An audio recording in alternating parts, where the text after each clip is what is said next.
Poesía con alas.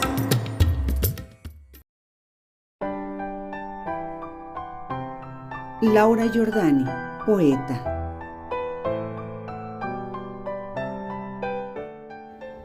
Laura Giordani es una poeta, escritora y docente nacida en Córdoba, Argentina, en 1964.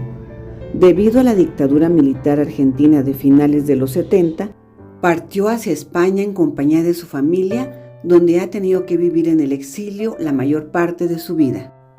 Su infancia y adolescencia transcurrieron entre Argentina y España, marcando profundamente su sensibilidad poética. Giordani ha publicado numerosos poemarios que exploran temas de identidad, memoria, exilio, presencia y ausencia de lo vivido.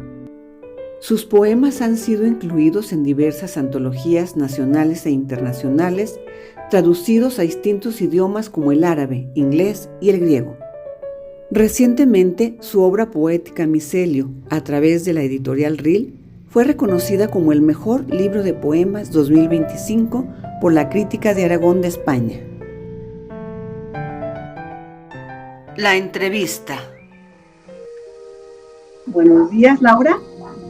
Me da mucho gusto que estés aquí con nosotros desde esas tierras lejanas. Yo muy contenta y muy complacida de verte y además de escucharte.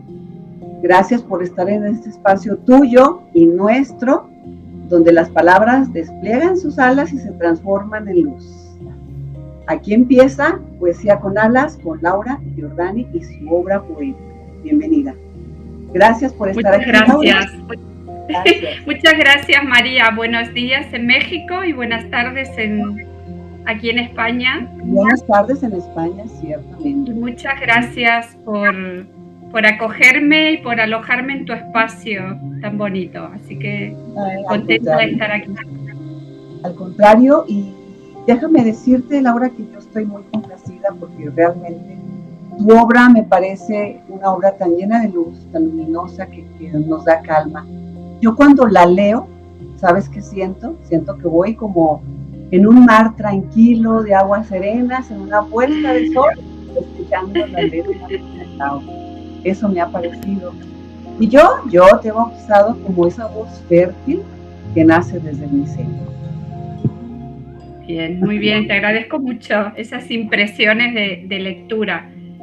Sí, esa es la magia que tiene la poesía, que puede evocar tantas cosas de nuestro interior, ¿no? Y atrás de la letra hay algo más que a veces los lectores sensibles como tú perciben o reciben.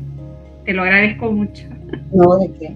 Y ahora, bueno, doble celebración y doble festejo, porque, bueno, estás recién reconocida a través de la Asociación de Críticos de la Ciudad, Aragón, como el mejor poemario del 2025, Laura. Yo, así como, ¿qué tal? Me va a tocar celebrar junto con ella. Digo, no sé si ya has tenido otras entrevistas o algo, pero dije, qué bendición. ¿Cómo te sientes, Laura, con esto? Cuéntanos. Muy sorprendida, porque cuando lanzas un libro, siempre, hay una especie de inseguridad, de una sensación de que, bueno, uno lo suelta en el mundo, empieza a caminar y realmente no sé, para mí fue una sorpresa, una grata sorpresa y una alegría, porque Aragón además es una tierra, es una región de España que tiene muchos escritores, artistas, es una tierra muy, muy fértil en creatividad y bueno, ha sido como un bálsamo, sí. ¿Qué sucede en estos casos, Laura, una escritora como tú, cuando te sorprenden con este tipo de premios? Yo escuchaba entrevistas tuyas y me he abrevado mucho en tu obra y decías en algún momento que, bueno, tú escribes como muchos de nosotros, bueno, porque te nace del alma. En algún momento piensas en ese reconocimiento, en ese premio, en lo que estás viviendo ahorita. En ese momento tú lo piensas, lo planeas ¿Cómo es esa sensación, Laura? No, en absoluto, y en esto soy radicalmente honesta. No, jamás en el momento del proceso creativo, de la escritura, oriento un trabajo a un fruto, como decir, este premio. No, y de hecho nunca, María, nunca me he presentado a ningún concurso. Este premio lo otorga un jurado porque entre los libros que se han publicado en España escoge candidatos, pero no es un premio al que tú te presentes tu obra. Entonces, a mí un poco he tenido un conflicto interior con este tema de los concursos, porque me parece que la poesía es como que, no sé, me ha creado un poco de conflicto el tema de que no quería una carrera de caballo, no quería algo que de repente interfiriera algo que para mí no tenía nada que ver con luego recibir un resultado. Creo que es lo opuesto. Pero bueno, ha venido este fruto y yo estoy contenta y por supuesto agradecida, de verdad. Pero cuando estoy creando, cuando estoy escribiendo, no. De hecho, este libro estuve 6 años para publicarlo. No había un afán de producir, no, voy muy lenta y bueno, o sea que trato de que sea lo más orgánico posible. Sé que Mancaterra la publicaste en 2020. Sí, exactamente. Me parece muy interesante eso, Laura, porque hablas aquí de un desarraigo, como de la falta de tierra en Mancaterra. Sí. No sé, es una idea mía. ¿Tuvo que ver un poco con la pandemia? ¿Te influyó en algo? Fíjate, pero fue un poco como, como profético, porque ese libro se publicó en febrero de 2020, Mancaterra, lo presenté en Valencia a principios de febrero, no me acuerdo si era el 2 o era... Y el 2 de marzo, y nos confinaron el 13 de marzo. Sí. O sea que un poco anunciaba ese tiempo, pero yo lo había escrito durante los años previos. Y más bien, ese desarraigo tiene que ver también con una historia personal, porque yo soy argentina. ¿Sí? Con mi familia vinimos exiliados a España a finales de la década de los 70. Entonces, bueno, eso marcó sin duda mi vida y la de mis seres queridos. Además, creo que vivimos en general, ya como humanidad, una época de desarraigo. La vida en las ciudades, la vida desconectada de la tierra, creo que estamos todos con un poco ese desarraigo. No sé cómo lo ves tú, pero... Tienes razón, y por eso puse muchísima atención en tu obra de Mancaterra, porque dije, hay muchos escritores que escribieron acerca del suceso, y dije, ¿en qué momento a lo mejor a Laura le influyó? Estamos viviendo un momento de la historia en el que no sentimos como la pertenencia en algún momento. Intentamos buscarla, encontrarla, quizás nosotros en las letras, quizás otras personas en las redes sociales, en el TikTok, que es muy famoso, ¿no? Y me llamó mucho la atención porque luego viene Micelio y yo siento, me dices si estoy equivocada, que luego ya cuando hablas de ese desarrollo con la tierra, y luego viene Micelio y hablas de esa conexión que surge debajo de la tierra, de esa manera tan sutil, bueno, tan poética, y te quiero preguntar, ¿fue una casualidad? ¿Lo planeaste o hay una conexión entre estas dos obras de Mancaterra y Micelio? Las flores del manzano en borbotones tiernos de un blanco recién asomado contra el cielo de abril se estremecen como una criatura a la que acusan de encender en Caín una sed oscura.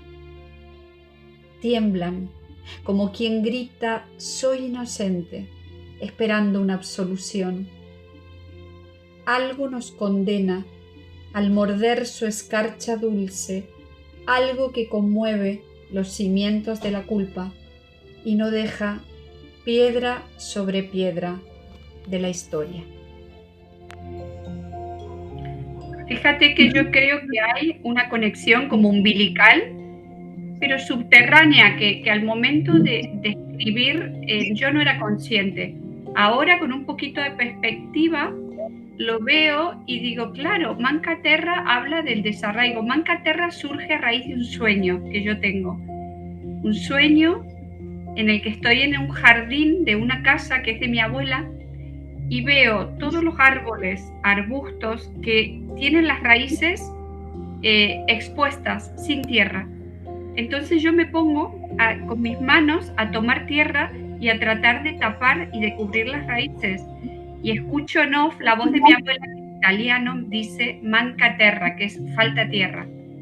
Bueno, el sueño sigue y entonces ahí está el desarraigo. Y luego micelio es como el reconocimiento que debajo, más debajo de la tierra, hay una red invisible que nos conecta a todos.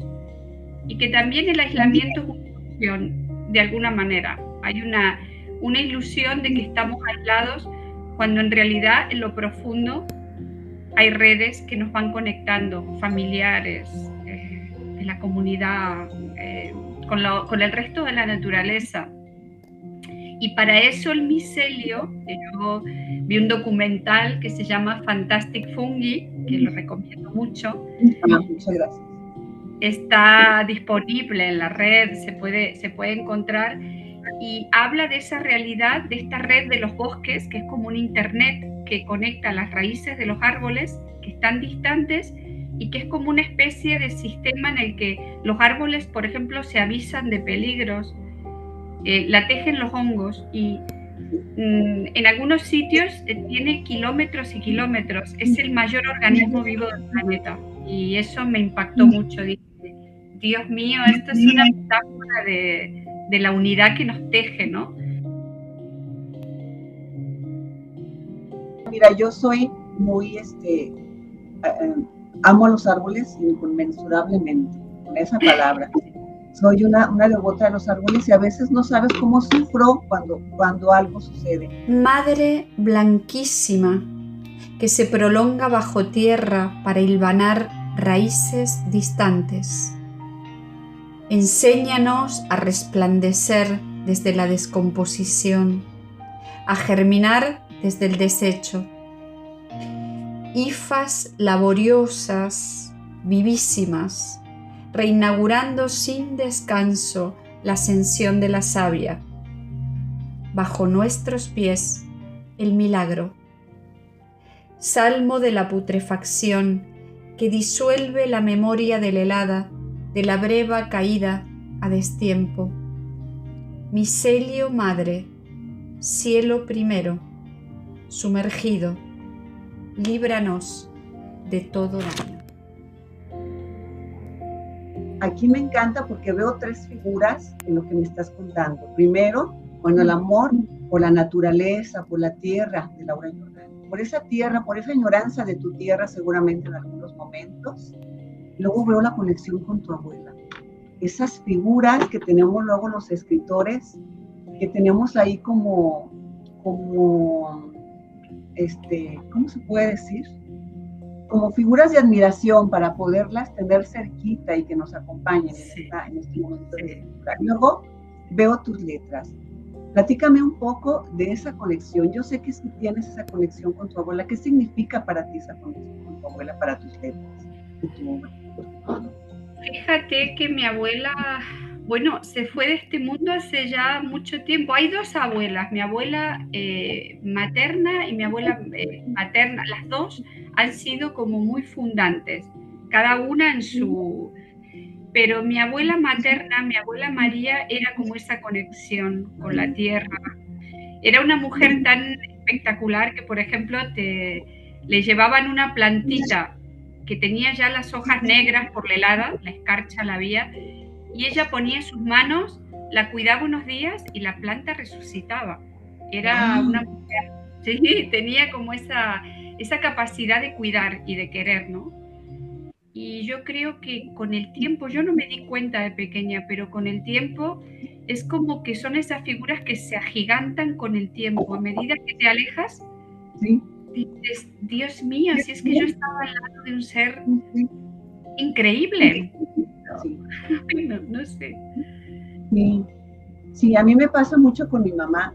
Yo no tuve abuelitas, tuve a mi mamá y lo que dices es muy cierto. Pareciera, Laura, que cuando parten al otro plano, pareciera que su voz se agiganta efectivamente, tiene una tonalidad distinta y se adentra muy fácil en el corazón. Entonces empiezas a ver todo eso en lo que te influyen, que eres parte de esa raíz, ese conjunto de raíces que mencionas, que subyacen, pues es nuestra familia, son nuestras abuelas, nuestras madres. Y a mí, por ejemplo, sí me ha influido mucho últimamente a raíz de que partió al otro plano, porque sigue cerca desde otro, ha influido muchísimo. Entonces, me encanta oírte y compartirlo porque no toda la gente lo piensa así, no toda la gente lo comparte, pero sé que en tu caso... ¿Y tú has sentido, María, tú has sentido que esa presencia, por ejemplo, de tu mamá, también en tu escritura ingresa, ¿no? Sí. Claro, porque además yo les cuento que ella no era escritora, pero sí, porque escribía unas cartas preciosas y yo guardo como 5 cartas de ella. De esas cartas, ya sabes, la gente de antes, las cartas que nunca fueron enviadas. Entonces, como que ella lo utilizaba para hacer catarsis. Y entonces, yo he hecho 2 publicaciones acerca de esas cartas, pero sí me han influido mucho. Entonces, me gusta oír que tú también tienes esa raíz, porque al final, les digo yo, es una forma de darles voz, porque somos parte de eso. Fíjate que en Micelio, este último libro, la segunda sección del libro, la primera se llama Micelio Madre, que habla más de esta realidad subterránea, ¿no? De esta conexión. Y la segunda parte se llama Familia. Y ahí yo digo, brindo mi mano a los que no pueden hablar, a los que ya no tienen voz. Y me vi como en la textura en los temas familiares o esos secretos, todo eso que quedó subterráneo, un poco tomar conciencia de eso, escribirlo, decirlo, ¿no? Y creo que fue sanador también de alguna manera. No sé cómo explicarlo, pero algo se acomodó dentro, algo se acomodó. Sí, yo te cuento así brevemente que me sucedió. Yo ya sabía de las cartas de mi mamá, pero en el transcurso del duelo y todo lo demás no les tomaba mucha importancia. Pero un día, cuando me invitaron a una convocatoria y yo decidí escribir acerca de esas cartas, exactamente sucedió lo que dices. Fue una sensación de liberación. Claro. Hasta les digo yo que el entorno cambió, de verdad. Pareciera que mi mamá estaba así como, muy bien. Qué bien. Porque, como bien dices tú también, no estamos desconectados unos de los otros y en algún momento aterrizamos y nos damos cuenta de eso. Y sobre esto, Laura, te pregunto, ¿en qué momento de tu escritura descubriste que aun cuando la tierra faltaba en Mancaterra, algo seguía respirando dentro de ti, como para conectarlo y escribirlo en Micelio? Bueno, es que, a ver, la escritura, en mi caso, la escritura es como mi manera de contarme o decirme esas cosas. Por eso te digo que no podría estar pensando en premios o en concursos. Es como algo muy, en principio, muy solitario y donde, como decía el poeta Antonio Gamoneda, yo no sé lo que sé hasta que no me lo digo con mis propias palabras. Y eso, poner palabras a todo eso ha sido parte de todos estos últimos años, desde que yo escribo. Entonces, bueno, concluido Mancaterra, vino el confinamiento.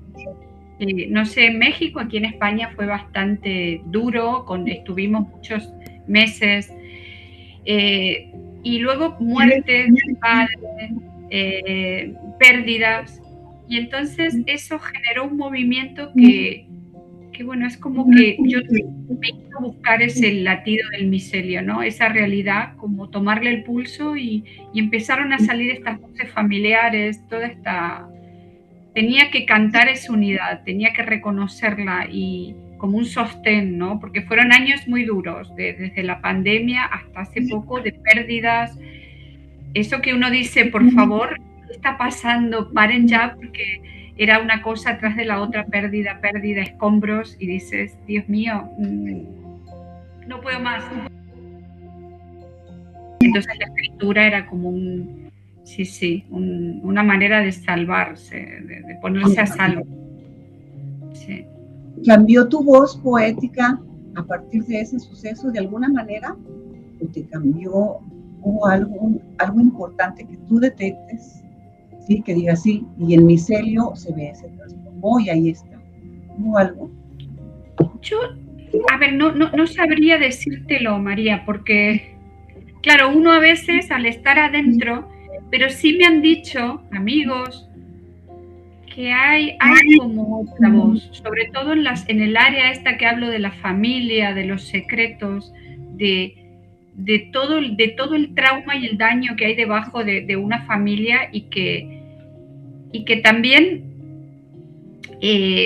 nos va contagiando a todos, ¿no? Porque son cosas que no se han arreglado, bueno, y sí que me han dicho que ven una voz ahí como más aguda, más un poco más implacable, pero yo no sé, yo noto como la misma voz.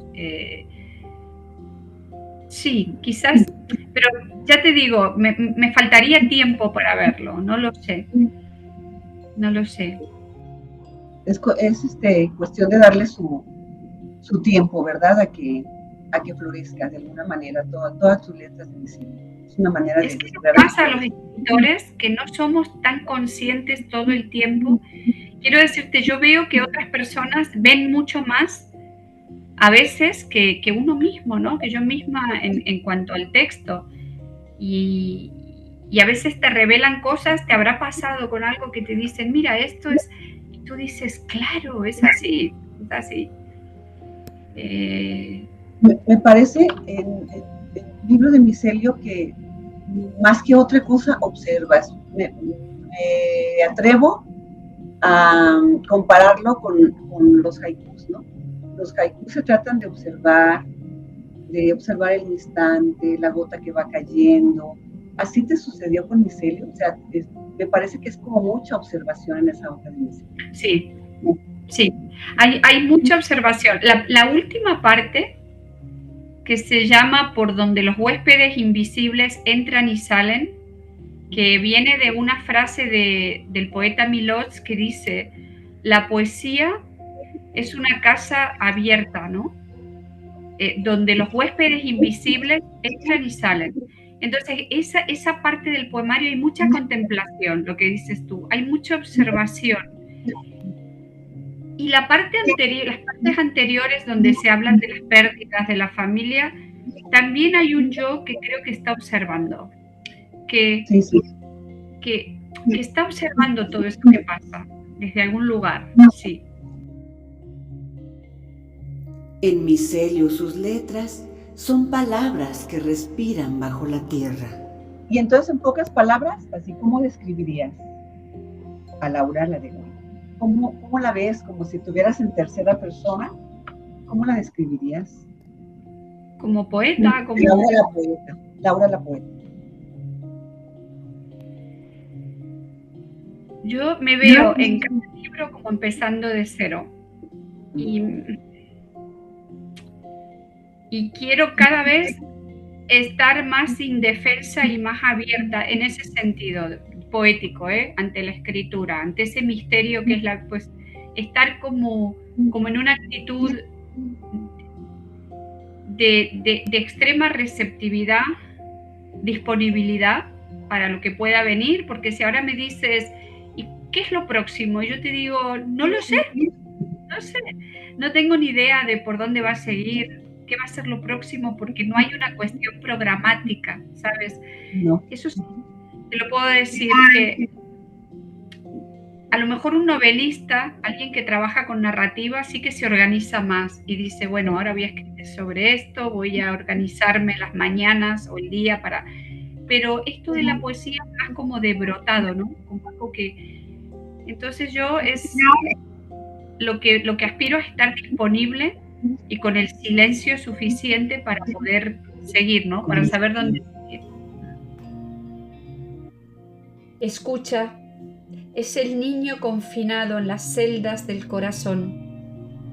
Su llanto puede oírse cuando duerme la loca del lenguaje, matricida, y se aflojan las válvulas que sellan cada cámara. Hemos precintado los oídos para apuntalar esta fétida elocuencia que vive del desguace de su infancia. ¿Qué palabra se escribe en los renglones del diafragma? Al corazón, sus cavidades, donde el tiempo colapsa y las eucariotas zumban como abejas nuevas. Nuestra última resistencia, no dejar de escuchar su llanto.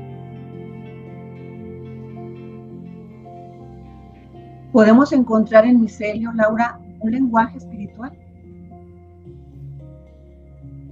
Yo creo que sí, yo creo que sí, ¿no? Entendiendo la espiritualidad en sentido amplio o que cada persona quiera darle. Tengo lectores que son agnósticos absolutamente, pero sí también se sienten interpelados también por este lenguaje de la naturaleza, ¿no? De esta conexión, esta inteligencia maravillosa, ¿no? Que enhebra todo lo que vive. Yo creo que sí. Ahora, una pregunta muy interesante. Bueno, a mí me parece interesante. ¿Tú habitas la poesía o ella te habita a ti? ¿Cómo lo definirías? Uy, qué pregunta. Fíjate, y no es para ser, no es para ser equidistante en la respuesta, pero creo que es un habitar mutuo. Yo creo que ella me habita porque cuando irrumpe con esa fuerza, como cuando te conté del sueño o cuando estás empezando a escribir esa torrencialidad, tú te sientes habitado. Pero también yo estoy habitando un mundo por el que pasaron tantos poetas, no sé, pienso en Alejandra Pizarnik, en Emily Dickinson, pienso en toda esa comunidad, ¿no? en esa poesía que sí, que también es un territorio que uno está también habitando, ¿no? ¿Qué es la poesía para Laura Giordani? Pues mira, para mí la poesía sería la voz de la infancia. Es una infancia a la que aspiramos a regresar, a la que debemos regresar, si queremos seguir como seres sintientes y como seres sensibles. Sería como un pajarito que está lacerado, que está herido y que hay que cuidar siempre en la mano. Es la ternura. Así es lo que yo pienso, ¿no? Es esa faceta más tierna, más blanda que no debemos olvidar si no queremos perder nuestra humanidad, ¿no? Y yo sé que hay muchos autores malditos y que la poesía es humor, es ironía o es rabia y es otras cosas, porque realmente para cada uno puede ser ese grito, ¿no? Hay mucho, incluso hay autores muy ácidos, poemarios que reflejan la violencia del mundo, y está bien. En mi caso es como conectar con esa voz, es como esa infancia que nos está esperando, ¿no? A que volvamos descalzos y con una mirada limpia. Eso es lo que es la poesía. Gracias por compartirla, de verdad. No, gracias a ti, porque es muy lindo este diálogo, me gusta. ¿Podrías decir, Laura, que tu poesía es una poesía luminista? Sí, porque desde el momento que tú nombras, le pones nombre y palabras a una porción de la realidad que está oculta a los ojos o que está ahí arrinconada y no, estás arrojando luz sobre eso. Yo lo sentí cuando lo hice con el tema de mi familia, de mis abuelos, el poner palabras a todo eso, yo creo que arroja luz, ilumina, sí. Y en ese sentido, yo creo, y eso, que la poesía hace falta irse a grandes temas, a veces vivimos de una manera tan vertiginosa, ¿no? Ese vértigo que decíamos antes que hay que parar, que estamos atropellando lo diminuto todo el tiempo, lo pequeño, lo que nosotros pensamos que es insignificante, pero que no lo es, ¿no? Mira la red esta de micelio, ¿no? Que está debajo de nuestros pies, tú vas caminando y lo ignoras, no sabes todo lo que hay, la trama viva que hay debajo de un bosque, por ejemplo. Entonces, sí, yo creo que, bueno, se podría decir así, que lleva luz, sí. De que hablamos de la luz, de que la poesía salva, de que la poesía sostiene. ¿Tú crees en algún momento que ciertamente teníamos alguna misión los poetas para ser parte de un cambio o ser parte de esa voz que luego se olvida? Yo creo que sí. Yo creo que sí, y más, creo que en este momento, con todo esto que se está insinuando como un transhumanismo, con la inteligencia artificial, con la deshumanización progresiva, ¿no? Que yo creo que la poesía, en ese sentido, el arte en general, la poesía muy concretamente, es como un acto de resistencia de lo humano, de lo genuinamente humano, porque nosotros ahora lo que tenemos que ahora el desafío es continuar siendo humanos. Es que eso es algo brutal. Brutal. Y bueno, desde la pandemia también se insinuó, hay cosas como el aislamiento, ¿no? En España, por ejemplo, los suicidios se han disparado, el consumo de fármacos, hay una situación bien calamitosa a nivel. Sí. Grave.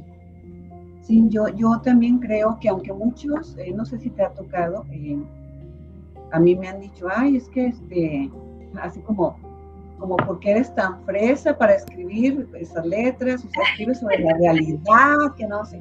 Pues sí, seguramente hay voces para eso, pero qué bueno que existen voces como la tuya, porque yo platicaba con otra escritora también que el mundo se compone en la historia se compone de un equilibrio, inevitablemente. Entonces les digo, pues a mí me emociona si logro ser la contraparte, qué maravilla, qué bendición. Y yo por eso me identifiqué tanto con tus letras, porque digo, sí, efectivamente, ni modo, si a uno no les gusta, está bien. Y yo no critico ni juzgo otro tipo de poesía, pero... No, hay muchas voces. Hay muchos registros, sí. Poesía más crítica, más social, más... Hay muchos registros y hay muchas voces. El tema es eso, que tenemos que ser honestos y genuinos con lo que uno... Ahí no hay impostura, pues no cabe ningún tipo de impostura, ¿no? Estética ni literario, ahí simplemente es hacer. Y creo que la poesía sí que ahí invita cierta desnudez. El poeta está expuesto. Sí, claro. Sí. Muy bien, Laura, pues ahora platícanos tus redes sociales, dónde podemos encontrar Micelio y tus demás obras, porque yo te confieso, yo lo quise conseguir y no pude, entonces cuéntanos dónde lo podemos conseguir, Micelio y tus demás obras, presentaciones a mediano plazo, ¿cuáles son tus proyectos?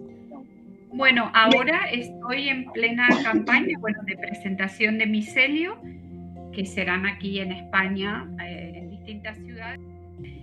Micelio se puede conseguir en la página web de RIL, que es la editorial, RIL Editores. Así de redes, hay dos sitios que no estoy. Uno porque es universo que no compré en TikTok, eso no puedo. Ya ahí no. Y X, que antes era Twitter, porque hay mucha, no sé, hay mucha discusión, mucha... no.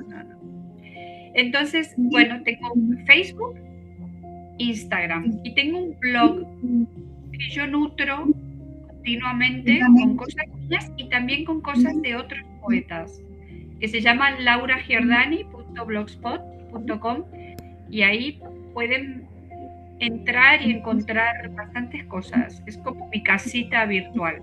Ahí los espero si quieren. Y bueno, pues... Bueno, muchas gracias. Yo vi un canal en YouTube, no lo visitas, es un canal, ¿no? Pero hay poquita cosa, ¿no? Un canal que se llama Laura Jordani, pero creo que ahí hay poquita cosa. Lo que hay es videos desperdigados de entrevistas, de charlas así, que hay, o poemas leídos. Pero bueno, yo no me atrevo con YouTube, no soy tan valiente como tú.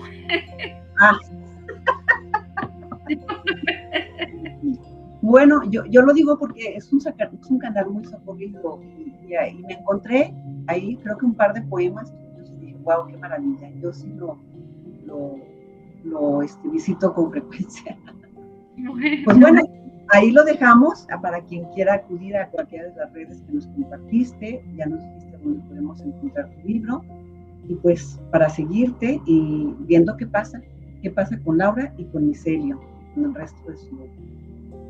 Pues muchas gracias. Gracias por esta conversación tan bonita. Créeme que yo me siento como en un sueño hecho realidad. Muchas gracias, porque me gusta. Yo sé que eres una mujer muy ocupada, con muchos compromisos, y te agradezco de modo muy, muy especial que hayas estado aquí con nosotros. Dejarnos oír tu voz, y no solamente estoy hablando de la voz física, sino de tu voz literaria, tu voz poética, para que esto quede como una semillita y siga floreciendo, Laura. Muchas gracias por eso. Gracias. Yo te agradezco de corazón, María, porque me he sentido muy bien, me he sentido en casa, como se dice, ¿no? En casa, una casa virtual, y muy cómoda y bueno, muy agradecida.